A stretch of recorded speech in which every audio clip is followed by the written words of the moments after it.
coming back to YouTube 2 years later. I really hope nothing bad happened in that time. Well, you know what isn't terrible, however? All of the BL that's coming out in 2025. Let's talk about them. Now, with BL rising in popularity, it has become a dream and a nightmare for myself. With boys love becoming more commonplace in the manga space, I've had to deal with the rise and horrors of fake Fujoshi's opinions, which I have to deal with like every week. It's great. I'm thriving, truly. But I digress. I want to keep this introduction short, so let's just hop into it and let's talk about all of the BL that are coming out in 2025 that I personally am looking forward to. First up, we have Betrayer's Love Song. This is going to be coming from Kuma Publishing. This is a series that I have really been looking forward to. I am incredibly excited. I actually read this series on a hentai site because that's the only place that I could get scans because I couldn't get the physicals at the time. Betrayer's Love Song is currently an ongoing series. I believe Volume 3 is up for pre-order, which your girl did because she wants those early benefits. It's about two childhood friends turned rivals who are currently fighting for head of their mafia group. It's taking place sometime in the 1900s in Italy. Gino's way of doing things is very traditional, very conservative, very to the book of the way that the mafia has always been doing things. But then we have Dante, who is a spitfire. He is a free spirit. He does things more impulsively. He's much more liberal and chaotic with the way that he does things. In the midst of all of this, Dante finds out Gino's big secret. In exchange for keeping that secret, Dante asks Gino to hold him, just for a single night. I was really excited when this was announced for an English print. I have been a fan of this series for a hot minute now. I love Tonaoka's art style. I think that her character dialogue is very fun. I can feel this series becoming like a fan favorite. I do think that we're kind of shifting to BL fans wanting more angsty, serious, deep stories. I've noticed that more angsty and mature licenses have been coming recently, so this is very welcomed, and I'm very excited for it. This series comes out in March. Now we have the next one, I Can't Stand Being Your Childhood Friend by On Momose. This series is going to be coming from 7 Seas. This was one of 2 licenses that were announced as I was scripting this video, so hopefully we don't have a third. And this one was actually on my BL license bingo card for 2025. I absolutely adore this series. The fact that I'm saying that it's getting an English print is very satisfying to me because it is a popular series, but On Momose's works can be very hit or miss. It is one of my favorite childhood friends to lovers story. It follows Aoi and Ryota, who are childhood friends, now turned college roommates. It is revealed that one of them has had feelings for the other for most of their friendship. Instead of pushing the other away, they embrace each other, letting one figure out his feelings and the other finally getting to be with the person that he's in love with.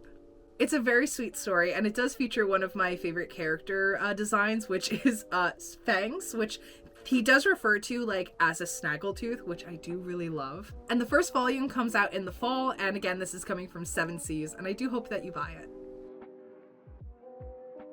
Next, we have Fake Fat Lips from Machi Suehiro, and this one is actually also coming from 7 Seas. I feel like we're going to get a lot of Suehiro's announcements this year for licensing, but this one is a fan favorite. It is one of the better titles from Suehiro.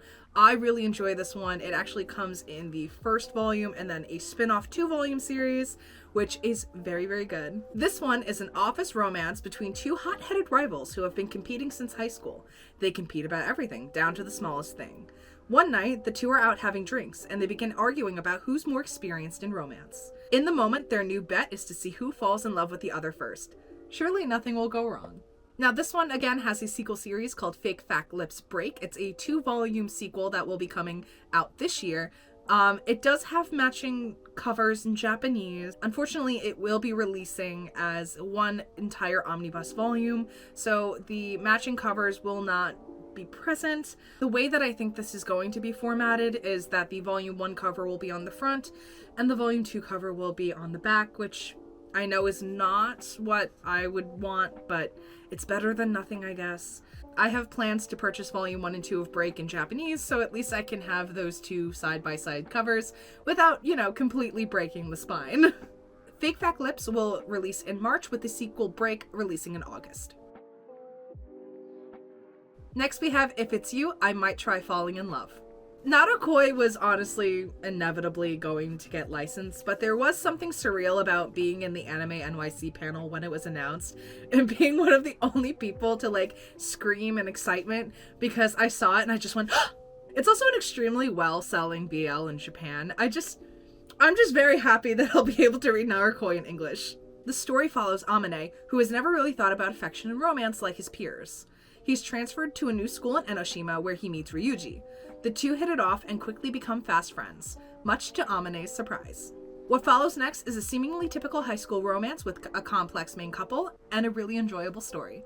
Narukoi will officially come out in March. My Instructor Won't Yield. This is coming from Kodansha. Chiba only ever instructs men due to many women never actually wanting to learn how to drive, but rather to see him instead. This is how he meets a 30-year-old man named Yao Tome, who always comes to his appointments dressed to the nines and has extreme driving phobia. Chiba refuses to give up on Yao Tome after learning the adorable reason why Yao Tome is learning after all of these years. Not only is Chiba teaching Yao Tome to drive, he's slowly learning how to love as well. This was a really enjoyable series that was actually completed for the longest time and only just recently resumed serialization. This, of course, was right before the English announcement, so we're gonna have to see how Kodansha handles these releases now that it's continuing. This series is set to release in the fall. Haberdashery Jinmo Kyusei from Kuma. So we're getting a ton of Mamita titles. Besides Haberdashery, we're getting 10 Things I Want to Do Before I Turn 40 and Natsume-san Wants to Be Tamed. Turning 40 actually won like 2 #1 slots on the Chill Chill Awards. I believe it won Best Overall Series and then Best Rom-Com. So I really wanted to focus on Haberdashery because I feel like it needs more introduction than the others because of their popularity. I feel like often it gets overshadowed simply because of Natsume-san and 40 Things. The story follows Ibuki, who has taken over Jinmo Kyusei, his grandfather's haberdashery in Ginza. It was an incredibly popular store before Ibuki took it over, but now that it's in his hands, the shop is dead as it can be. Finally, when Theo, the first customer in forever, comes in, Ibuki is elated until he gets told to his face by Theo that his customer service skills are terrible. Now, I am a sucker for men in suits, and I know Mamita is as well because the details in some of these suits are chef's kiss, and I cannot wait to hold them in my hands and look at them. I'm so excited for this one. I really am. I'm just so excited for Haberdashery to come out. And I did watch a speed paint of her drawing these suits, and I was impressed. This series comes out in March, by the way. I definitely highly recommend that you pick it up. Next we have Eat by Nagabe, which is going to be published again by 7 Seas. And this was another series that I was actually at the panel announcement for. It was very exciting because Eat was a highly requested series from the community. This is by the mangaka from The Girl from the Other Side. This is a anthro darker BL about a wolf professor that likes watching others eat. He hides this unusual quirk very well until one of his students dares and pressures him to bite him. It completely awakens something in him, and now he has a strong desire to be eaten himself. As someone who isn't a fan of ABO, anthro series like this tends to kind of walk that line a little too closely, so it's just kind of uncomfortable for me. But what makes Eat different is the story itself. And the story would not be as good and impactful if it was a cast of humans. Them being animals is very important to the story. With the cast as animals, the interesting points of views do get explored, and sometimes they're creepily relatable as well. I feel like the series is going to require a special taste, and it's definitely not going to be for everybody, but I personally am really enjoying it, and it's actually coming out this month in February 25th. Next we have Love in the Palm of His Hand from Square Enix. I am so incredibly excited for this series to come out in English. I jumped for joy when it was announced last year. It follows the story of college student Fujinaga, an inspiring actor who keeps facing rejection, and Keito, a student with hearing loss.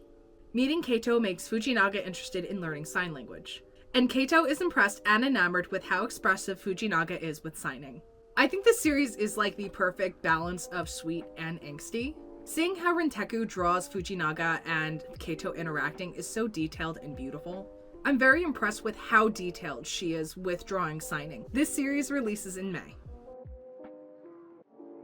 And finally, my last announcement, something that I had to add to this script last minute, is Cupid is Struck by Lightning by Minta Suzumaru. And like I said, I finished scripting this video, and the day that I finished it, 7 Seas announced Cupid is Struck by Lightning. And this was another series that I was desperately looking forward to, and I was hoping would get an English announcement soon, and it was on my bingo, and I could talk about this series forever. It's one of my favorite Minta Suzumaru series. If you don't know, this is the same mangaka behind series like Golden Sparkle and I Didn't Mean to Fall in Love. The series is about Shingo. He's kind of known around his school as Cupid. If someone buys him lunch, he'll find out the information that you need about your crush. He does this by using his easygoing personality and his great conversational skills. Shingo finds himself at odds with Ao after finding out his secret that doesn't include the obvious scar on his face. And with that, Shingo keeps falling deeper and deeper in love. This series comes out in October, and I can happily announce that we are going to be getting the matching deluxe covers. This features Shingo and Ao sharing an umbrella, staring at each other.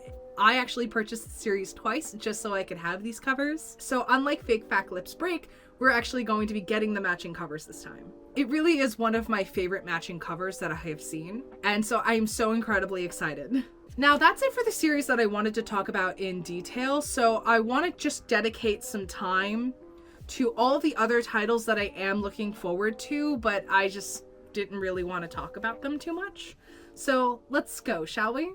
We have Dysfunctional Family Theory from 7 Seas, Our Dining Table Seconds, also from 7 Seas, Pink Heart Jam Beat from Sublime, Black Blood from 7 Seas, Punk's Triangle from 7 Seas, Versus Love from 7 Seas, 10 Things I Want to Do Before I Turn 40, and Natsume-san Wants to Be Trained, both from 7 Seas, We're Not Cut Out to Be Lovers from Tokyo Pop, and Touch Within the Abyss from Tokyo Pop.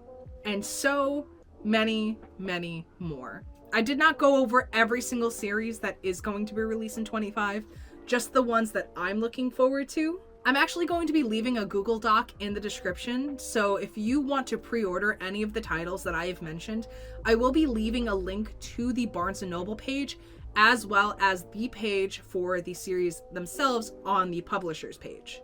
As a reminder, pre-ordering these volumes is the absolute best way to support a series. A lot of these publishers will license other mangakas' works based on their pre-order sales. So if any of the titles that I have mentioned caught your eye, I highly implore you to go pre-order them. Oof, yeah, it's a lot of BL coming out this year. My God. I hope I can find places to put it. But at least we're getting licenses. Hope I can say the same about Yuri next year. Okay, so I know you've been wondering where I've been. And the short answer is I was super burnt out. I had a lot of things going on, a lot of bad stuff happening, and I essentially had to abandon my YouTube. But not anymore. I'm back. I actually already started drafting an Alien Stage video. I'm about 80% of the way done with it. I was waiting for Wage to come out, and now that it's out, I can actually finish the script since I had sections about Hyuna and Luca. So yeah, I have all this stuff in the works. I'm really excited to share it with you. So thank you so much for sticking around, and I will see you next time.